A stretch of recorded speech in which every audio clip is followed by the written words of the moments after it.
Hello friends, welcome to my channel. అప్పు కళ్యాణ్కి పెళ్లి చేస్తా అని చెప్పి స్వప్న ఇదంతా ఎలా జరిగింది మనం ఈ వీడియో తెలుసుకుందాం. ఇంకా అప్పు అయితే రూమ్ లో రెడీ అయ్యి ఫోన్ లో కళ్యాణ్ ఫోటో చూస్తూ ఉంటుంది. ఆ ఫోటో చూస్తూ బాధపడుతూ ఉంటుంది. అప్పుడు అక్కడికి స్వప్న వచ్చి ఇదంతా చూస్తూ ఉంటుంది.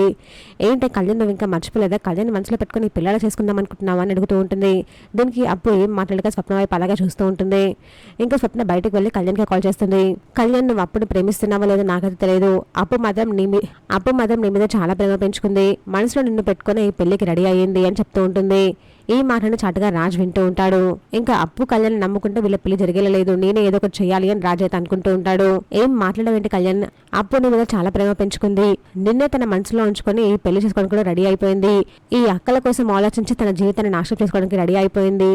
నీకు అప్పు అంటే ఇష్టమైతే చెప్పు, నేను మీ ఇద్దరికి పెళ్లి చేస్తాను అని స్వప్న అయితే అంటూ ఉంటుంది. దీనికి కళ్యాణ్ ఏం మాట్లాడలేక అలాగే సైలెంట్ గా ఉండిపోతాడు. మరోవైపు రాజ్ అయితే ఎలాగైనా ఈ పెళ్లి ఆపేయాలి, కళ్యాణ్ అప్పుకి పెళ్లి చేయాలి, లేకపోతే వీళ్ళతో జీవితం నాశనం చేసుకునేలా ఉన్నారు అని ఆలోచిస్తూ ఉంటాడు. చూసాక ఫ్రెండ్స్ మరి ఏం జరగబోతుందో, ఇలాంటి జెన్యూన్ అండ్ అప్డేట్స్ కోసం మా వీడియోకి లైక్ చేసి ఛానల్ సబ్స్క్రైబ్ చేసుకోండి.